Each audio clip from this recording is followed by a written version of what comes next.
Welcome to Moving Iron with Casey Seymour and Greg Peterson, the podcast for anyone and everyone involved and interested in the business of ag equipment. If you want to understand what trends and market forces are impacting the price of your iron, you've come to the right place. Buckle up, it's time to move some iron. Hello and welcome to Moving Iron Podcast. I got Greg Machinery Pete Peterson on to talk about what's happening in the marketplace. But before we do that, this edition of the Moving Iron Podcast is brought to you by John Deere. Greg, how you doing this morning? I'm doing well, Casey. How about you? Doing good, man. Doing real good. How's fall treating you up there? You guys had your first frost yet? No, I don't think so. The leaves are starting to go. It's a little chillier. I've been gone the last 4 or 5 days, but I don't think we had any frost up here. But yeah, we've been just running like October's been what September was. September was what August used to be. But no, I think it's finally starting to kind of turn a little bit here. Yep. We had our first real heavy frost. I don't think it was a big enough one to really do too much damage on stuff that's still out there, but it was cold enough that you saw people putting bags and stuff over the plants they had outside. So getting to that part of the year and Halloween's coming. It's coming, man. I'll tell you what, we're ready to see some change here. So we're slowly teetering on that. I saw some clouds the other day that I was out. Of course, my son goes to college, and I take care of mowing his lawns. And Saturday morning when I started mowing, it was raining, and the clouds looked an awful lot like clouds that were full of snow and not full of rain. Mm-hmm. So we're getting close. You look off into that the northern sky, and it tells you what's coming, doesn't it? Yeah, it does, for sure. Well, speaking of into the year frost, here we are. Hay season's wrapping up. And we've got about that last cutting in the north anyway, for sure, getting wrapped up. I saw one swather out running the other day on my way down to Kansas City, just outside of Scottsbluff. So they're getting that last little bit they can get. But like everything else we've talked about that is on that hay and forward side, you're seeing some real movement there, Greg. Talk a little bit about what you've been seeing happen in that market.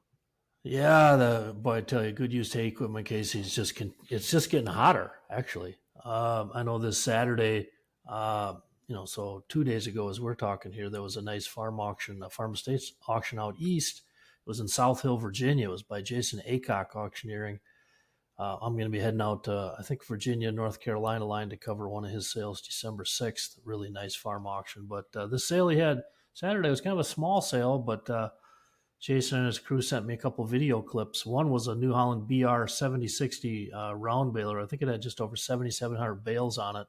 It's over $31,000.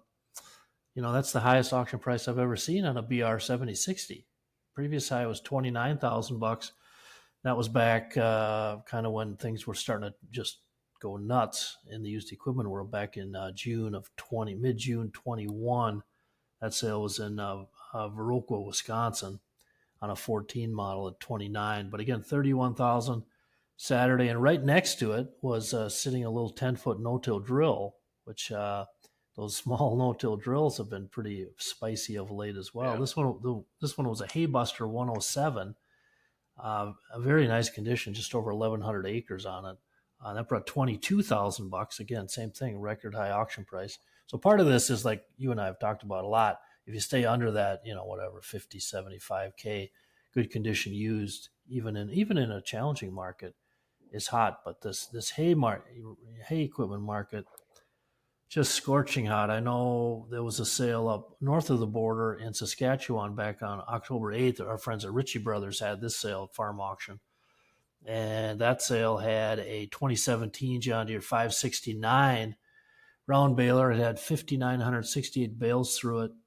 And when you convert it to US dollars, it was $40,135. For an 8-year-old 569, that's the 7th highest auction price ever on a 569, highest in over 3 years. And when I posted on Facebook about that, Casey, in the discussion thread, as people were talking about it, my friend Derek Weeman with Weeman Land and Auction out of Marion, South Dakota, right in the southeast part of the state, Weeman, great auction company. Derek hopped in and he goes, "Hey, one more for your list, Pete. September 12th. We had a little online farm auction in Emery, South Dakota, where they had a 12 model John Deere 568 round baler, 3,439 bales. That brought $44,500, second highest auction price ever on a 568. So, and then you go back 1 month earlier, August 16th, we saw a sale in Evansville, Wisconsin, second highest auction price ever on a Massey round baler. It was an RB 4160V. Had only had 43 bales through. It was like new, but $58,000 hard cash auction. And I mean, that's what a dealer would ask on the lot, high 50s, 58, 59. And that was George Auction Service had that. So these round balers are just pinging in from all over the place. But again, what's a new one cost? And livestock guys, it's the money spigot is open on the used equipment side. So it's been really interesting to watch. Yeah. Now, I think, there's something to this. You look at where, obviously, the market that we're in, the dollars that we're in, depending on where you're at, if you're on the cattle side, if you're on the crop side, there's tell two tapes there. But when you're looking at how things are moving along, that space in there, that $50,000 to $150,000 something, maybe even up to $200,000 something, is really, really attractive at the moment. And a lot of that has to do with, we're at the bottom of the marketplace. We talked about all that stuff, and we're seeing some things move up. We're moving things forward. This is the kind of stuff that we see take hold there. Yeah. But when you're looking at hay equipment, especially, not that this isn't the time of year that you see hay sale, because you do see a lot of hay sales this time of the year, guys getting ready for spring. But the activity that you're seeing right now, you would typically see in that February, March timeframe as they're moving to that first cutting. And that's typically when you see the market really heat up if you're seeing a market mover like that. So it kind of makes me wonder, like, okay, if we're right here now, what's that going to look like January, February, March timeframe? Is that going to carry over into that first part of the year? And everything that I've looked at so far, it's just been a slow build all year to where we're at right now with the volume and the dollars associated with that I don't see anything on the horizon that shows that, hey, we're going to be moving things slower into that first quarter. I agree. When we post these things, again, these are just data points. I mean, it's just sold, so you don't have to like it, but that's what it brought. Whether it's that Haybuster drill or that Deere 569 up in Saskatchewan, and one thing, it's interesting, Casey, on the seasonality point. I think one thing that I've been talking about a lot to the Wall Street crowd is just how the whole, particularly the used farm equipment space, has become so much more efficient versus years ago. Because I've been tracking this data for almost 36 years now. 36 years, in 2 weeks it'll be the 36-year anniversary I started doing this. But there used to be a totally seasonality to it. So the hay equipment would do this, or the harvest equipment. But with the growth coming through the pandemic of online auctions, and your bidders are just everywhere now, nobody blinks an eye. You just click the button. And it's getting harder to find. Like we talked about last week, it sounds funny, but so for example, that 8-year-old 569 round baler. Yeah. Our friend, I think we talked about Jim Reitzel out there in Eden, Ohio, making a post on Facebook, a used equipment dealer, saying, hey, from our perspective, it's getting tight. Yeah. Which, if you're a larger dealer, 30, 40 stores, obviously still working down, but much better than it was a year ago. So it's really interesting to just track it all. And again, earlier when I was doing the, price of new, right? It's just whatever it is. I mean, it drives the buyer demand for the best condition used, even on the grain side when things are so tight. Like you say, if you stay under that 150-ish, 175, whatever, if it's a good 10, 15-year-old pre-def, the buyers are just all over it. Yeah. Yeah. And I think there's the idea of looking at, like Jim's talking about, that space is under attack right now because that's where their equity position is at. That's what they can go out and get. They're updating and stuff like that. Now, that being said, if you already have a 1 to 3 to 5-year-old something on your lawn, you're not going down and buying a 10-year-old something. You might be, right? You might be down there buying a spur tractor or something like that because the price is right and those kind of things, and you've got the equity to do so. But if you still look at the marketplace, that 1 to 3-year-old stuff, there's still a ton of it on the market. There's no doubt about it. But the promising thing about we're seeing in the marketplace is that 1 to 3 year old stuff that we see. If you go back a year ago and look where that stuff was priced at on average and where it's at today, it's a significant drop. I mean, I'm talking probably 25 or 30% drop in advertised prices, which is not because they traded it all out and brought new stuff in, and now they just readjust the pricing strategy as they came back through the stuff they sold. The stuff's been written down. Those margins have been cut and slashed and everything else that were down there. And not that there was a lot of margin out there to start with, but as you start watching that stuff come down, you're putting stuff into place. At the Moving Iron Summit, I don't remember who I was talking to, but we were having a conversation about what was going on in the marketplace and what they saw happen in their area and those kind of things. And he said, he goes, we went back and repriced our stuff, and it's amazing how fast stuff is selling when it's priced right. And I think that speaks volumes to what we see happen in the marketplace right now. Is that, the amount of plus $600,000 things on the market's significantly less than what we saw a year ago. You look at, balers, for example. You go back and look at $60,000 used balers on the market. There's not that many of them, right? There were quite a few to start with because the price of a new one was close to $80,000, $90,000, those kind of things. You start looking at how those were playing in there, what that back from the new one thing looked like. But now things have fall back in, they're settling back in. There's some stuff you got to sell through. It's all junk to sell through, and I say junk, I mean like stuff that's good shape, but it's just been on the lot for a minute, and we're pushing prices to where people are not interested. And that's the thing about a falling market is, the old saying of trying to catch a falling knife and hope it doesn't stick you in the foot on the way down. Yeah, that's the thing that they're going now, and I think we're at that place now where I think we found the equilibrium between auction value and retail value and how those things play together. And if you look at how those things are coming together right now, there is the retail space versus the auction space, that difference between the two is tightened up now. And I think you're starting to see more of a stable marketplace where the conversation is being had of, all right, I'm going to go talk to my dealer about this one versus, hey, I'm only interested in one at the auction right now. They're interested in both. They're going to play, have that conversation with both folks before they start making a hardcore decision.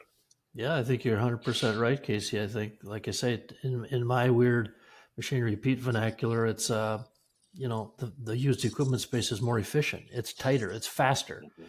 So that what you're talking about, those conversations at your Great Moving Iron Conference, dealers verbalizing, to me, they're faster in adjusting, and the reason they're faster is frankly because there's fewer dealers. Yeah. There aren't, how many ownership groups were there 15 years ago? How many ownership groups are there now? So they're more nimble. Yeah. And again, as across the space, we understand why farmers don't like that fact, but they deal with it, and we understand why manufacturers wanted fewer dealers because, in theory, you can be more nimble through the downturn. And you're right. On the auction side, we've talked about prices solidifying. In fact, I just looked the other day at X9 1100 average auction price actually up this year, which would freak people out. Now, saying it's up, I mean, it was like 435,000 average. Last year was 425. But that's a testament to how aggressive these fewer, larger dealers were last year. They went out to auction like I've never seen before and absorbed humongous financial losses, but did it to get the ship righted faster than any downturn I've ever seen before, which was why back in January, when we were talking here on Moving Iron Podcast, and why we want our farmer audience to listen, because we try and provide actionable, advice based on the data and things we're seeing. So back in January, my thing I was saying to the farm audience was, be careful in assuming this what you think of it's this slow moving train of used equipment values going down is going to just be like it was in the past, because it's not playing out that way. It was a tight window of 1 year, maybe a year and a half of down, but then it's been this since February. Yeah. And now you're talking, if Q4 is always tends to be the strongest quarter of hard, just auction pricing. So it'll probably at worst hold through Q4. Now you're talking about a whole year it's held. Yeah. And so, directly to your point, and like I say, if you would really pull back and you were like looking at investing in the space, despite all the problems in agriculture right now, if you were looking at a equipment company, you would have to be a fool not to look at how much more efficiently the used equipment is being handled. And is it messy? Is it bloody? Yep. Go ask our dealer friends how last year was. But, the inventory situation is better. You don't have to catch a falling knife because the auction prices have solidified. There's not as, you're not selling new, and this is again that like you and I have talked about often through this year of 2025 is actually what's over the horizon. Whenever corn and beans go up a little bit, you are going to have a situation where you've had farmers who haven't bought new equipment for a long time, whether they'll want to buy new again, but it's a powder keg sitting there waiting to go off. And that's where if you're able, again, still through the rest of the year into 26, be aggressive, with, call your dealer with any used equipment on the lot you're looking at updating. It's still a good time to do that. If you wait until the money starts flowing, it's going to be 2021 all over again, I'm afraid. Yeah, I think you're probably right. Look at that. Fun fact for you, Greg, if you were to render a guess on how many 5 stores or bigger ownership groups are out there, we're talking across the entire spectrum: John Deere, Case, New Holland, AGCO, Kubota, and then your independents. If you were to guess how many 5-store entities or bigger are out there, what would your guess be? Well, I'm going to be a little challenged in my guess now, Casey, because right before we started recording, I told you that I just caught a red eye back from LA through Seattle. So I haven't slept in 2 days right now. But, again, I look back at just the raw number of dealers there were and, the breathtaking change. So that is interesting data. Just lay it on me. How many 5+ ownership groups are there today? 203. That's in North America. 203. Okay. So how many under 3 store do you have data on that, or would you guess?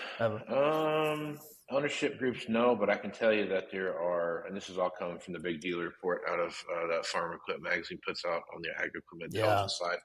But if you look at the total number of locations, so this is locations of whether they're a 1-store dealership all the way through a 100-store dealership, there's 6,750. So my guess would be somewhere in the neighborhood of probably,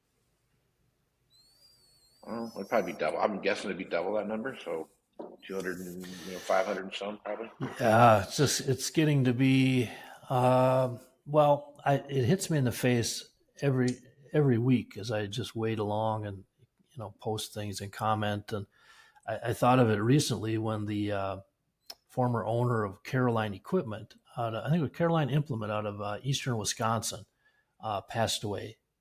Dave, and I apologize. I've been up for 2 days, but Dave was a great guy. Had me over to speak at a customer event I think they had 2 stores.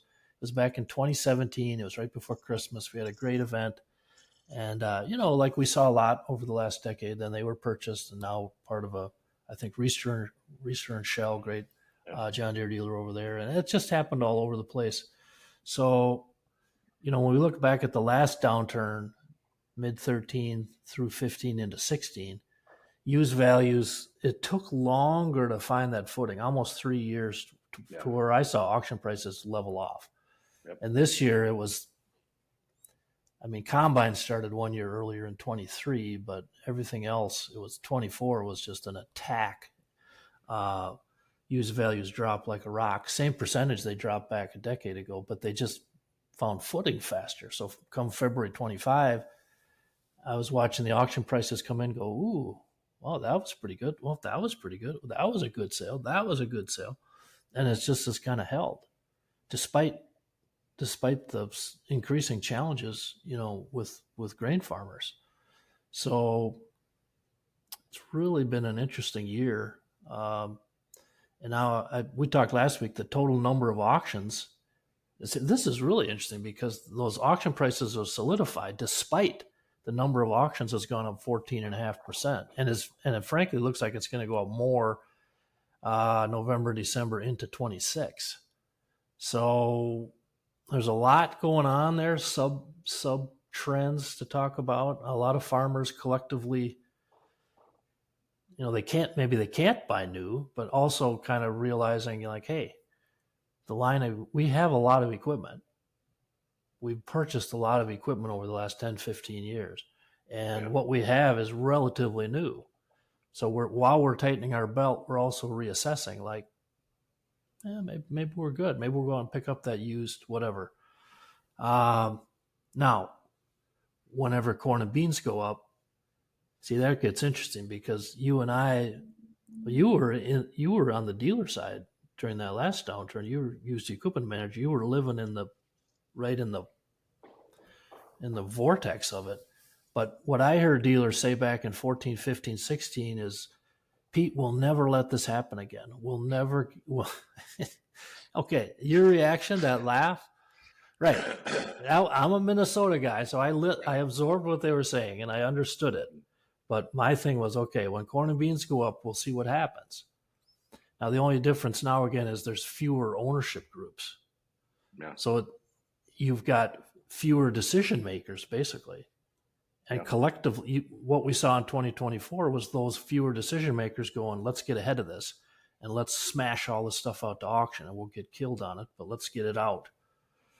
And a decade ago, when there were more owners with 2, 3, 4 stores, they couldn't. Then you kind of had to hold and hope for better days. So it's more all of this. It's more efficient right now, and you just have, wherever you are in the equation, dealer, farmer, lender, investor, you should be aware of it, eyes wide open, and then act accordingly going forward. That's why why we're doing this for people talking every week. Yeah. Yeah, no, the never going to let it happen again thing. That was, I've heard that so many times in my career. And I think the bad thing about it, there's two things that really make a big difference with this, is that when you look at how the ag equipment works, how processes work on the ag side, is that you can see the steamroller coming for a year. You can also see the good times coming for a year. Mm-hmm. It just takes that amount of time. So, if things perk up tomorrow, you don't recognize any of the good stuff for 12 months. Right. You got to get more of the stuff's got to get here, and all the stuff comes through that. Well, in the meantime, while things they're good when everything's ordered, and then it gets, you see it starts to become depressed about halfway through the year when everything comes, it all happens. So I think that's where the whole process, the whole thing about, where things are headed, what things are going, and you and I, you just like us, we go buy a vehicle or something like that, and we go out there and look at it. Hey, things are great. What are you talking about 6 months from now? What are you worried about 6 months from now? What the market's going to do, right? Hopefully you'll have things sold by then, right? Right. Or there's no way my machine's worth this much, and you can show them all the data in the world. I think they play out, and it ends up being a whole thing at that point. The importance of data in today's marketplace is no different than in any other industry, right? You have to take the data point that's there. You have to follow the trend line. When those trend lines start to develop, you have to start making decisions immediately on those, right? It's not you see three segments of lines going down, and you're going to hope that the fourth one is going to start going back up. It's probably not. It's probably going to keep going down, right? And the fifth one, the sixth one, the seventh one are going to keep going down too, and then you're going to see it flatten out, and it's going to come back up. But when is that going to happen is what you have to start paying attention to, and you're going to. Right. It's not necessarily an elevator down, right? It's what's the old adage in the markets, escalator up, elevator down type of thing, So it's gradual up, straight down type of thing. Yeah, And that's Well, what we that's saw. And every one of these yeah. downturns, we've seen that exact same thing. So, Yeah, it's well again a collective. Whether it was back then dealers collectively saying, "Hey, well, we won't do this. We won't get so heavy with late model used inventory." Okay, well, let's see how it goes next time around. And farmers right now saying, "No, we won't. I'm not going to buy as much new when things." Well, we'll see. It's some fascinating again things within that, Casey. So, tax policy. It doesn't get talked about right now, or when the money's flowing, and it is, maybe that's a big part why we see those round balers going nuts, or these loader tractors, because that's where the money is. So come year end, which we're coming up on now, it's like, that becomes one more reason. Like, well, yeah, I can write this off, and but to verbalize now that we won't go down that road again, buying as much new. When the money flows, then the tax thing, boom, comes right to the fore, right there. Right. And so come end of the year, it's like, well, and then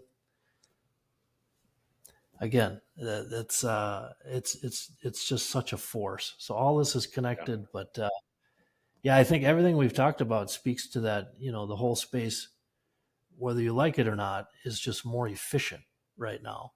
And again, like you said, eyes wide open to these data points. And I do think that I've always thought this, and I think it's still true, that the auction, what something sells for today on the auction market really is the canary in the coal mine. Because corn, beans are up, down, whatever, beef up, down. Okay, here's a 5-year-old combine with 500 engine hours. You guys decide what it's worth. Machine repeat, I'll report it, what it sold for. And is that up or down? But again, X9 1100s they're actually up this year. Now, little, but who would have thought that? That's what we were talking about in January, February, March. And it's not just one model, it's across, again, data tells you things if you know what you're kind of looking for. And that falling knife thing is totally understandable. I mean, you don't want to buy and now it was a $400,000 asset. Now it's probably an $800,000 asset. Ooh, I don't want to buy that when it's still doing a 22% year over year drop. Right. So when it levels off, okay, now So make some decisions. And the fact that it dropped just 15 to 18 months this year to firm up versus the last downturn it took 42 months is what it is. That's how it is now. Yep, for sure. So a lot of, like I said, data points are the most important aspect of this. Whether times are good or bad, right? I mean, if you're watching the marketplace, sell into it like you can, like you need to, and then start to pull back when you on both sides, right? Buy when you need to buy, when you can buy, and when that point happens, start pulling back. But go in there eyes wide open, and that's what there's so much data out there that people can look at that it's not a secret anymore as to what the market is or what your machine's worth. It's not that hard to figure out. Farmers and dealers, and we go way back, Casey. There's such a gut level knowledge and instinct on the dealer side, and same with farmers. And it's and that's really valuable, your instincts. But this data there's so much, like you said, there's so much more of it. And that's why I started 36 years ago, was to at least give, back when there was no data available, to go beyond the gut level. Should I do this? Should I not? It's like, here you go. Here's some, stand on this data and make your decision to go for it or to pull back. Because we want, on the farmer side, we want you to, your equity to grow and to not make mistakes. On the dealer side, we want you to, be as efficient and profitable as you can to help your farmer customers. So it's a wonderful segment, and hopefully all our data and discussion can be helpful to people. Right on. Good stuff. Well, all right, Greg. If folks want to reach out to you, get you to come speak at their event or come out to their auction, the easiest way to do that, just go to machinerepeat.com and click on the contact page there. Yep, our phone number's there, toll free. Call our office. And hey, we got some great auctions heading out to. It's going to be a fun end of the year, and really interesting to see, what happens with these prices. Obviously, tariffs. Who knows? Will there be a bailout? How big? It's But every day, like I say, canary in the coal mine. What's it going to sell for? We'll be there reporting. Yep. Funny thing on the tariff side of that, Crone decided to not pull out, but back off of delivering new units into the United States because of tariffs. They made an announcement of that the other day. So, yeah, it's a day by day thing, and that's why it's so interesting. Hard cash auction right now, because all this is getting swirled up together. Yeah, and there's obviously increasing headwinds, severe headwinds in ag on the grain side, and it's just fascinating to see on a day by day basis what farmers are voting for. How much is this thing worth? And so, yeah, it's going to be an interesting end of the year, no doubt. For sure. All right, Greg, good talking to you, man. I'll catch you again next week. All right, have a good week, Casey. See ya. All right, stay tuned for Moving Iron podcast after the event. Looking for more accuracy, more productivity from your current planter? Let's get exact with precision upgrades from John Deere. Start with Exact Emerge and get accurate singulation and spacing at 10 miles per hour. Or choose Exact Shot to promote early root growth and cut fertilizer costs.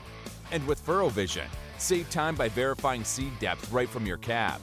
Visit johndeere.com/planner upgrades and see why nothing runs like a deer. All right, welcome back to Moving Iron Podcast, Marcus. I got Rich Possum here from Critical Point Podcast. Rich, how you doing this morning? Good, thank you. Doing good, man. Doing good. Before we get started, let's talk a little bit about your podcast, where people can find it and what they're going to hear when they find it. Yeah, they should go to criticalpointpod.com. There's some information up there, some free things. But I have a membership thing where they can sign up for grains only subscription, but they can also sign up for a stock market economy without the grains, or sign up for both all in one package. And basically what I do is I use business cycles. I've used it for 40 years here. But I've developed things over the years and learned new things and found more history and data. And what I've come to the conclusion is, there's a boom bust every decade. And I want to use that as an anchor point, that the stock market goes up 100 to 400%. It comes down 20 to 50%, can come down more if there's super cycles. And I want as a starting point and break that down into units all the way to where are we today. And I can do it not just for stock market and grains, but there's a few other markets. And then also for the economy. Even though the economy is long term, we at least have business data coming out every day, and we can kind of measure that and gauge it. How's it progressing? And I just like staying focused on, okay, we might have 7 to 12 good years of economic growth, then we're going to have a 1 to 3 year contraction, recession, depression. It's going to be the bust phase. So I talk of these things from very short term to very long term. I give people ideas whether it's an up day, down day in the markets versus is this going to be an up month, down month, and then what's going on for the next several months. But then I can build it into a long-term perspective. And I put out a morning brief for a few minutes every morning. Then I have a weekly update that can go quite a bit longer, greater detailed. And so if people are too busy and they're fairly comfortable what's going on, lots of times they'll just use the weekly update. And then when things become more active, they're coming close to when I'm going to send them an alert and say, hey, we've got a problem here in the economy, or hey, sell stocks and stuff like that. Then they're ready and prepared for that, just because they keep in touch fairly regularly here. And they can just go to criticalpointpod.com and sign up for that. Okay. All right, I'll check that out. There's also the free version out there. If you want to check that out, there's a good spot there I listen to it on Apple Podcasts. It's a quick 5 to 7 minute little hitter there talking about what's going on for the day. So well worth your time to check it out. All right, before we got started, we were talking a little bit about what's going on in the economy and the way things are moving. We are seeing some stagnant movement in the marketplace, to say the least. I guess as you are looking through this, Rich, give me some of your feedback that you're seeing in the marketplace, some of the stuff that you're paying attention to right now. Yeah, recent days we had a CEO poll put out by one of the big Wall Street media type firms. And the CEOs were saying they anticipate a $1.2 trillion cost out of these tariffs when right at the moment, some of the forecasts, at least out of White House, have been like 200 billion. The more significant thing was, in my opinion, is that they were forecasting stagflation for the country and business for the next 18 months. So that's a pretty good time span. If they said 6 months, I'd say, yeah, okay, we'll breeze through that. But if it's 18 months, that's long enough to be a concern of stagnation of the stock market, even while the economy is growing. You can just get in some weird things with stagflation, that things are getting more and more expensive. And even though people are getting paid more, it's not enough. And the stock market may or may not do well. It's weird. It can be a little on its own, out in its own world at times. But when you look at on balance, though, really the country's not getting anywhere. So it's called stagflation. It's called stagnant. All right. So it can increase tensions of people. And so we've already pretty tense in the political side here. It makes me wonder how more tense can it be here in the next 18 months is what we really need to consider. And then you can have crashing markets even during times of stagflation, even though, some of the data will just say, well, we're just spinning our wheels, we're not getting anywhere. People can suddenly just out of the blue dump, they're just tired of it, So it is a bit of a concern here for the next 18 months, even though my model is willing to lean on the side of a growing GDP into 2027. At the same time, it's suggesting this inflation has turned a corner. You can't see it that much yet, but it looks like it's ready to recover going into next year, if not into 2027. So will it surge towards the end of that? It's making me concerned late next year. We might see rather high inflation, lower stock market, and we'll see higher interest rates, at least by the free market, if the Fed has not yet decided to swing the other way. Whereas at the moment, the modeling is showing that interest rates can work lower in early next year, or at least the end of the year, just because of the Fed. And we do have a Fed meeting coming out here at the end of the month, and they likely will lower interest rates. I think they're more nervous of things falling apart than they are nervous of rising inflation that later causes problems. And I think they feel like they got time and room that they can help the economy a little better here, but then later raise interest rates if they have to. So that's where they're going. They're erring on that side of, let's have the lower interest rates. They're still printing money. Powell did speak last week and made comments of actually backing off QT, and which is a bit odd because I thought they already had, but there's some other different accounts and the way they move money. They could be pulling some of that back in order to help out. All right. Because we already know since April, if not since March, the Fed has actually been printing money and helping out the economy. They just didn't lower interest rates till just recently. And I think at least President Trump wanted both, because that is the sweet spot in theory to help out the economy, print the money, lower the rates. The question is, are we going to overdo this? Is it going to come back and hit us because of higher inflation? And yes, it can on its own. But I'm also wondering with these tariffs, maybe it's just a longer delay than what we realized of these tariffs impacting our economy, because I think it was Goldman Sachs might have just come out with a research paper on that and also came up with this idea 1.2 trillion is likely the impact. But they said a little more than half of that was probably going to be the consumer paying that, which means where's the rest? Well, the rest can come from countries helping out, that they're not charging as much to make up for this tax situation. But you could also say that some of it is from the business in the U.S. actually eating some of that cost, which Trump said they should. So in order to help out. So I think we just got to be concerned that it really ought to be a decent year next year for being this, but you can just see things can slip away and road on us. And we're just going to have to stay on top of it. It's just not as easy as looking at prior presidents and generations of these business cycles. We've got some wild cards and some wildfires burning inside the system. So, but at the moment we're hanging in there. So, by thread, Rich, by thread. All right, Rich. So let's talk. You hit a little bit on interest rates, which saw Jerome Powell spoke at an economic forum earlier this month, and pretty much talked like it was a foregone conclusion that they were going to have another round of cuts for interest rates. As you look at that, your thoughts on that and where you see that headed? Yeah, I think he cuts in October. Question if he cuts in the year. I will say he will, but it won't surprise me if he does not, especially if the inflation data picks up going into the end of the year. I think he'll say, let's have a wait and see attitude. I'm fine going either way right now. The question I had was, it looked like in the last meeting, the notes from the last meeting suggested probably lowering into early next year and then taking a break all the way to late next year. And then a few of them saw a chance to lower rates again late next year.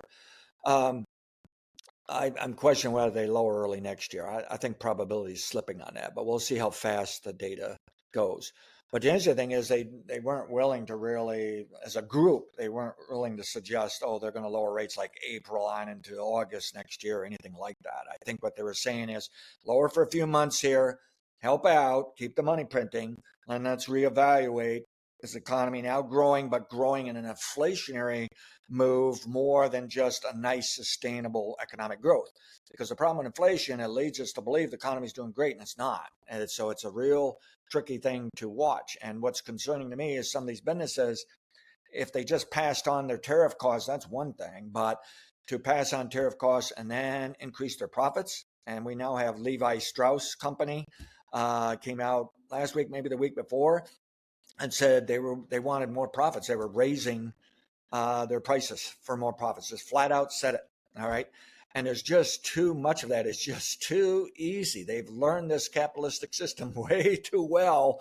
And I can't tell whether they're a little ignorant and selfish and not seeing how this machine really works, or is it they don't care? You know? I think it's the latter. Yeah. It is frustrating, yet at the same time, kind of, I feel like being discouraged. At the same time, it's kind of exciting just to see what's going on, because I guess sometimes it's nice to see a house burn to the ground. I don't know, but yeah, it's worried me for a few years. I mean, I'm definitely a capitalistic fan, but people have noticed in the past 5-7 years, I come out talking a little socialistic at times.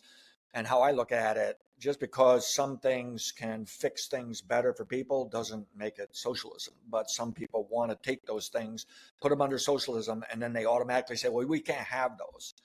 And that's ridiculous. Some of those things help people, okay? And our country has evolved over the years of, we're so fixated, obsessed with business, we really don't care about people anymore. And if you look at the better run nations in Europe, over in Asia, China, they care about both. At least they're getting better. They know they have to take care of business. That's why communism, the old-fashioned communism, failed. The old-fashioned socialism failed, because they wouldn't take care of business.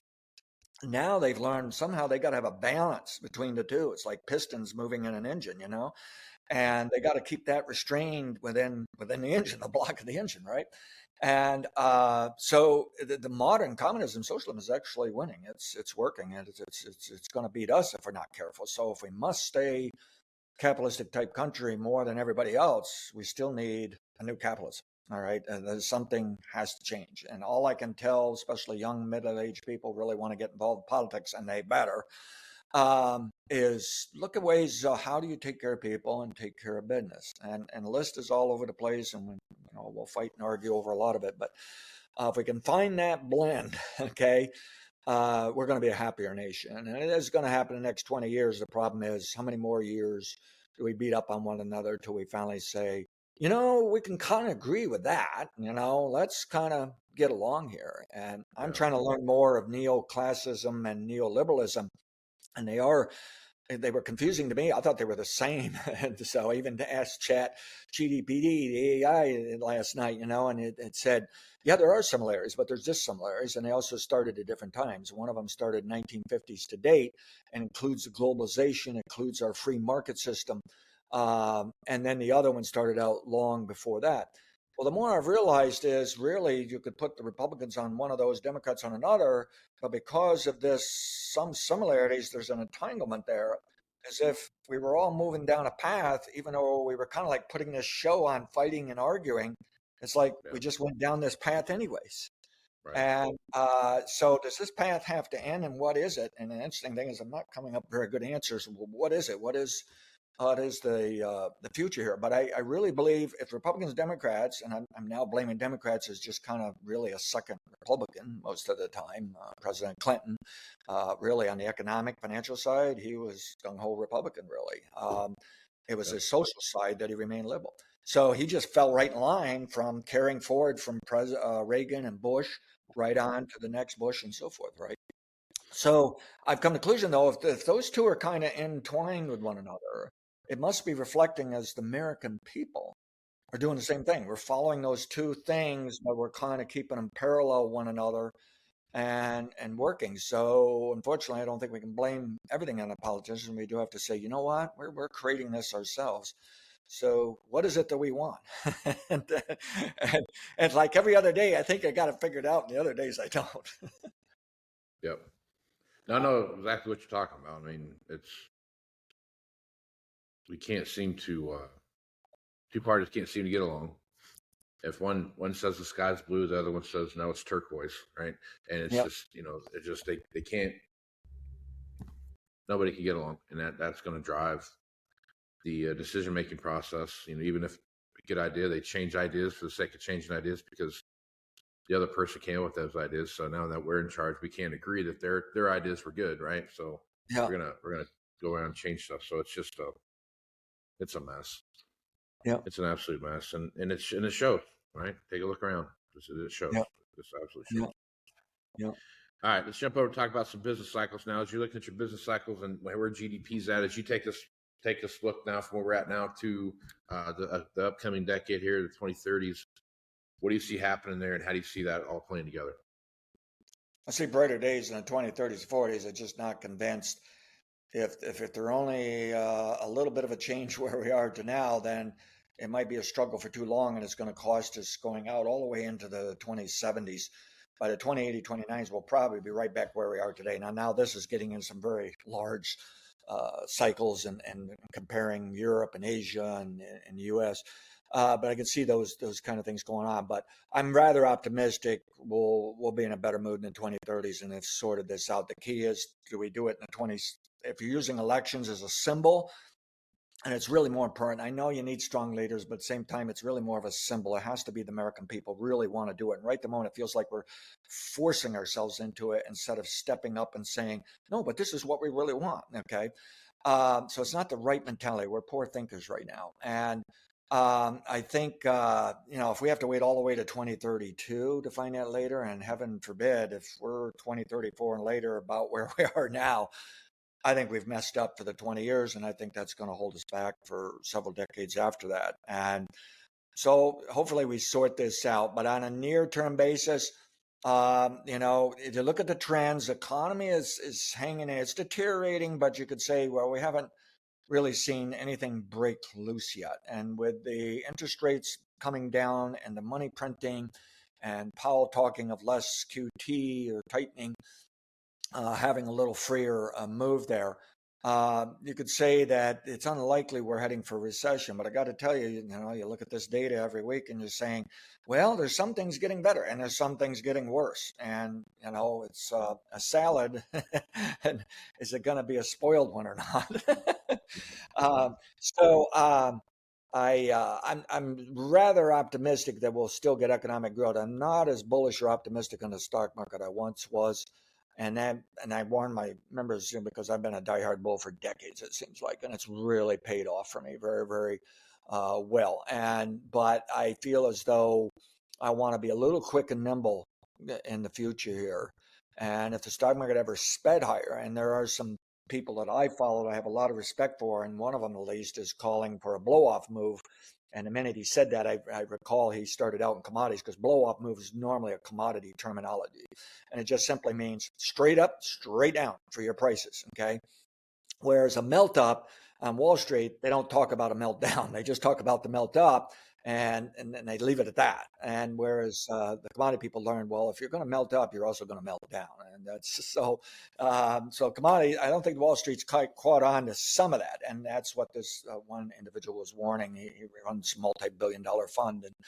And he was just saying, I think you got to be quick and nimble here and try to be optimistic and make all the money you can make, but you better be preparing for a day of reckoning. And so we're watching out for that, because in theory, really the stock market ought to hang in there to 2027. But I got to tell you, I wonder if it won't be over in summer of 26 on into maybe late 26. And again, that's the key of keeping an eye on inflation, because I'm concerned of surging inflation latter half next year. The trend is there. I can see for the moment, I've talked to this for 12 months, that inflation's bottoming out, heading higher. You can see we're right, and yet we're not right enough. It's not scaring anybody. That's why the Fed's even saying, well, let's not worry about inflation right now. Let's worry about trying to keep the economy growing and moving forward, and make sure there's enough money there so something doesn't seize up. Right now, if you really get into the geek stuff of our debt market, boy, there's things that can just seize up. Just your engine just seizes and you're out, you're done. Okay. But whether we get there right the moment, is not the right stage in the business cycle to have that kind of a financial crisis or anything like that.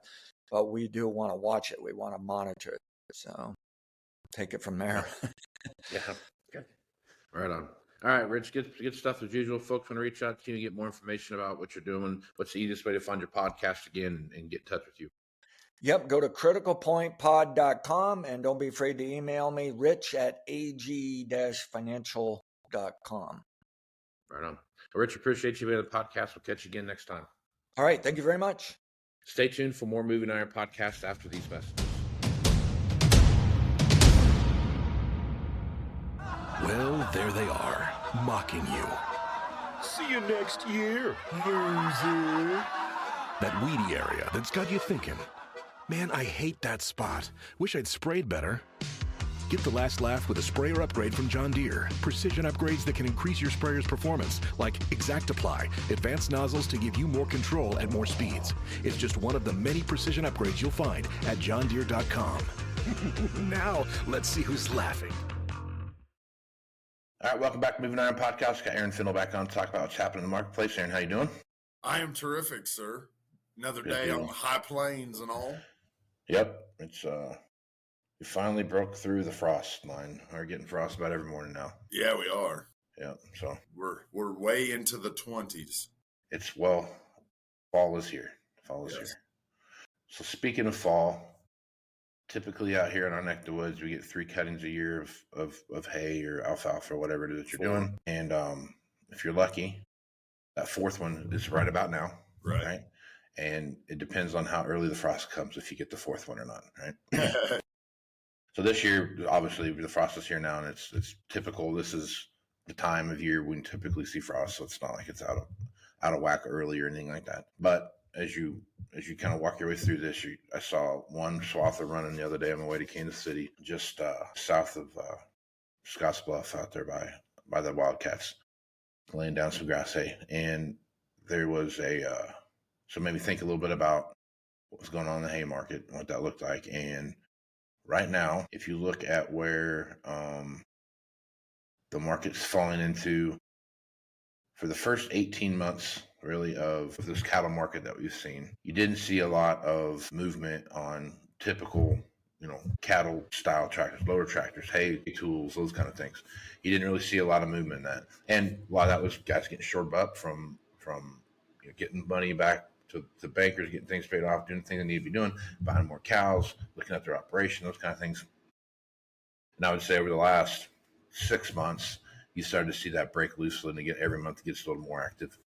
And this month, this October is no different. You're seeing some movement, especially in the auction market, of what you see happening on the sales with balers and windrowers and those kind of things. So things are moving right along, kind of as you would anticipate them doing so. But the biggest thing, I think, as you look at this market right now, is the stuff that's selling it's kind of like everything else. It's not a whole lot of 1 to 2 year old stuff that's being blown out of the market right now, but it's a lot of that, what I would call mid-level stuff that's got 3 to 5 seasons on it type of thing. And you're seeing some not high hour stuff, but that more intermediate hour stuff, that that 7,000 bale baler and the 1,000 hour windrower and those kind of things.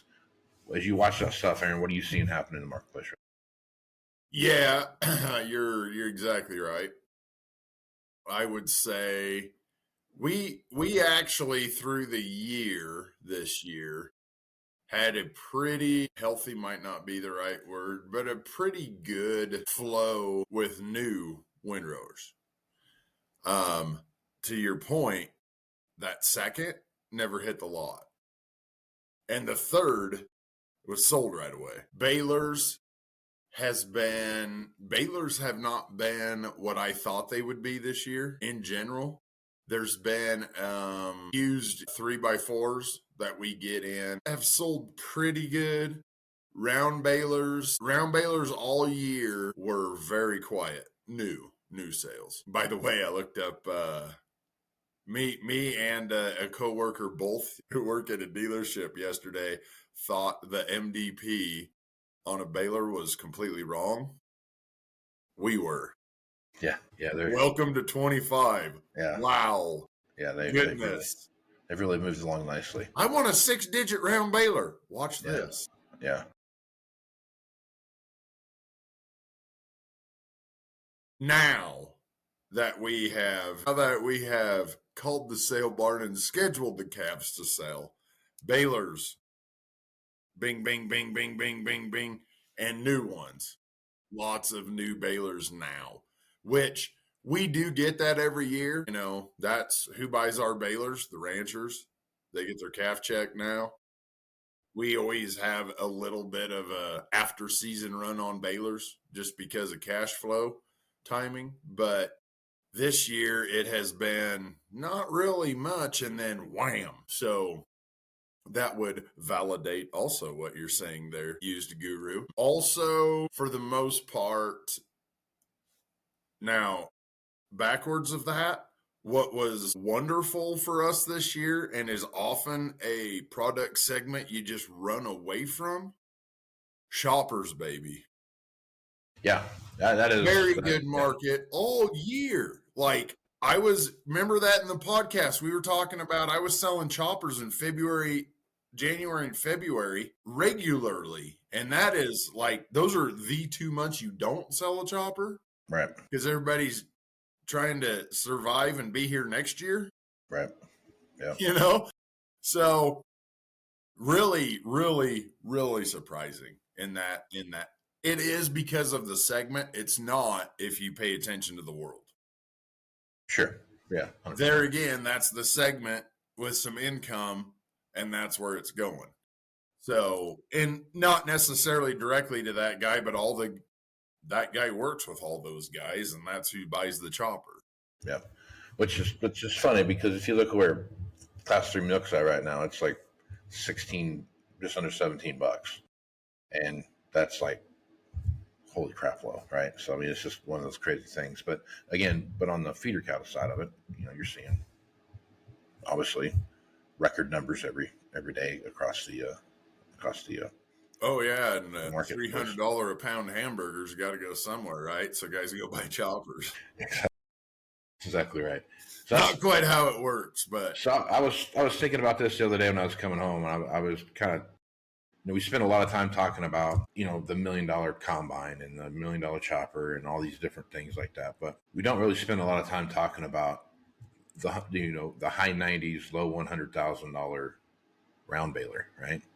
And that's probably as much or more impact than those other items. Because the thing about that is, like, not that you get a lot of 1-year-old trade in, like 1 season use balers come back in, and like you could do like combines, stuff like that. But still, though, I mean, it's that you still have to bring the second buyer to the market, right? Right. So if you're let's just throw it out there. Say we have a $85,000, $90,000 baler, right?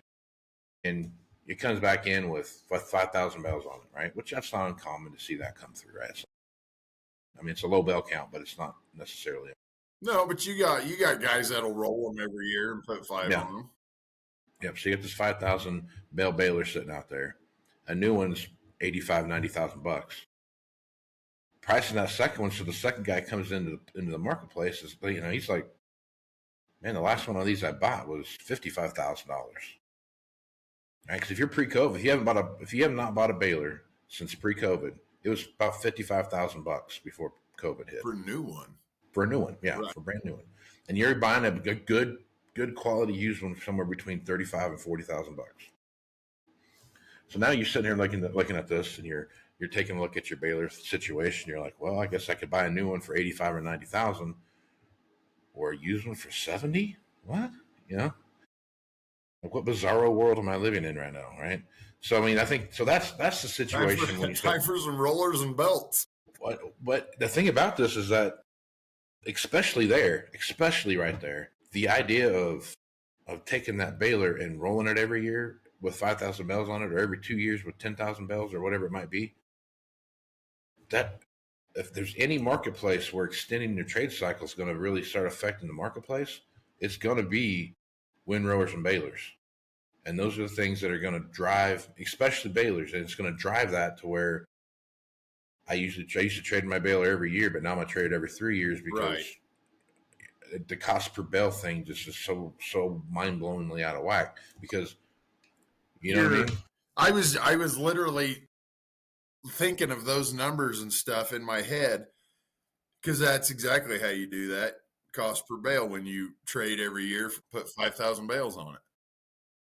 To get that used baler where you have any hope in selling it, oh my God, those were 5,000 expensive bales. Yeah, they were. So here's the thing though, Casey, the entire realm of used baler buyers, that has all but been an etched in stone process, and doesn't deviate like combines and tractors and this and that with the highs and lows, and it stays pretty damn constant.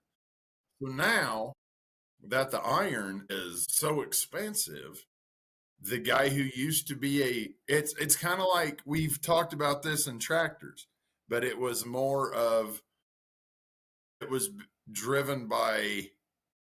started by the shortage, and then carried on by prices. The 1,500 hour tractor became the 3,500 hour tractor. Well, the 5,000 bale baler's got to become bare minimum 10. So now your 15 bale guy, personally, that's where I like to buy. I'm a 15,000 bales baler buyer. Right. Boy, that's hard to pick a pack of pickled peppers with, man. Yeah. But you got to retrain all the customers now. Well, that's just it. And on top of that, it's retraining the shop, because everything is so set. Okay, this is a 5,000 bale baler. Yeah, we're going to look at every one, but it needs this and this, and we know that, and we sell it with that added, and here we go, and we just bang through them again, and we're down to the third trade. Okay, so as you're doing all that, the guy who buys, your buyers are all crisscrossed all over the place, because they used to buy on bales and budget matched up. Now you've got to pick one or the other. So I think all of this in general, like this same conversation keeps running through my head, is that if you look at where the current situation's at, because there is a equilibrium that you hit between what the new one costs and what the used ones cost, and they all fall into a slot. Right. Not the slot you wanted to fall into. It's the slot they fall into. That's where it's at. So as you're watching this and you're a used equipment buyer right now, and if you're watching this podcast and you're a used equipment buyer right now, you need to be prepared to buy equipment that is higher hour than you typically buy it, or more bale count than what it is, or whatever the hour meter, the usage meter is telling you, right? Because the new buyer, yes, you're still going to have the 1 year, the guys that trade every year, right? But that's going to widen out, right?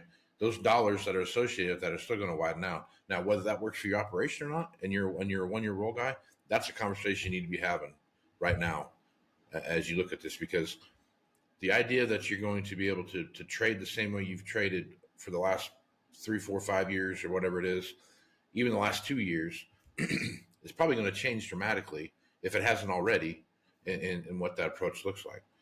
If you're a first generation used buyer, second generation used buyer, I think you're going to have a great opportunity to get some equipment that is going to be priced very competitively in the marketplace as those trade-ins come in. But I think they're going to have more hours on them than what you do, because the idea of for the longest time, hey, you know what? If you have 5 tractors and you put 1,000 hours on them, let's get 10 tractors and put 500 hours on them. Right. That was a lot of things that went into that. Now the other idea behind that is that's going to go away. So you might even be down to like, okay, so instead of 5 tractors where I put 1,000 hours on them, I might go to 3 and put 1,500 hours on them. Right. Because I really only need 3 tractors. I just kind of rotate them through, and I do that's a pretty common thing I saw happen. That's the have to number, not the want number. Exactly, right? I can do it with 3, maybe 4, but I don't need 5, right? Definitely don't need 10, right? We're gonna rotate those through, and we're gonna manage our hours. And the dealership guys are talking to me about how they want some to have 250, some to have 500, some to have 750, some to have 1,000, right? Which is great. I mean, I love doing that because it gave you a good spectrum of machines when they came back in. It was good for the customer, it was good for the dealership, and it worked good for the end user buyer, right? Because you had a nice portfolio of hours to look from, right? It's a win for everybody. Right. I just don't see those days continuing to grow, right? So back to the baler situation, right? If I'm a $90,000 new baler guy, I mean, even if you tell a guy, I'll sell you this used one for $50,000, $55,000, they're gonna look at you like, what? I bet you would. I'm sure you probably would, and so I mean, it's like that conversation that you have, but you think about that, you're back from that machine at $90,000, right? So if you're selling for $55,000, that means you're 30% back, roughly, of the new one. Yeah, right around there. So if you do the math on all that, and you're looking at everything, you're more than that. You'd be say like 40%. 40, yeah, about 40%. So even if you're that far back, someone's still looking at you like you're crazy. Yeah. So, Mr. Customer, you're one of your new buyer, Mr. Customer. We were trading for, I'm just throwing a number, $250 a bale. It's going to be $1,850 a bale now, right? To make this work, right? I mean, like that's the dynamics that you see happening. Hey, guess what? We're still $250 a bale. It's just $2,250. So that's the scenario that we're in right now. So I think when you're looking at that, if you're the guy that likes to buy that 5,000 bale, 7,500 bale baler guy, you probably need to be prepared to buy a 12,000 to 15,000 bale baler. Or and that's pony up and jump to new. Jump to a new one. And there again, if you bought that new one, you look at what that cost looks like and that cost structure looks like, you're going to get an extra 2 years of running it comparatively to what you would normally get buying your used one, right? Which goes to my point. I was just going to say, you said an extra 2 years. That's perfect. Go buy the new baler, put it on a 7-year note, and you take that payment on your 7-year deal, and your price per bale is probably the same as it was on the 5. Now, granted, you got that extra 2 years in there, but Casey just told you you're just gonna have to run it another couple of years, and there you just cash flowed it. Yep, and the reason I say that to the 2 years thing, and that's the weirdest thing to say.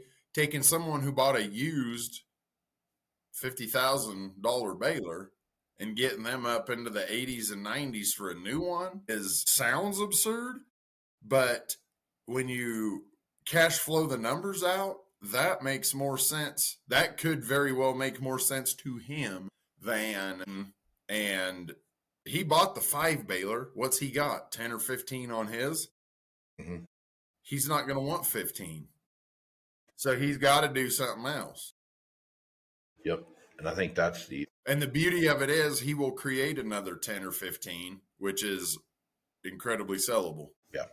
And I think that's where we're at right now when you look at equipment in general.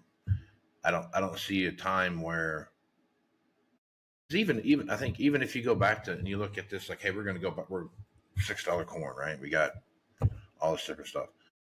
Everything's we got $15 beans, like things are just banging, right?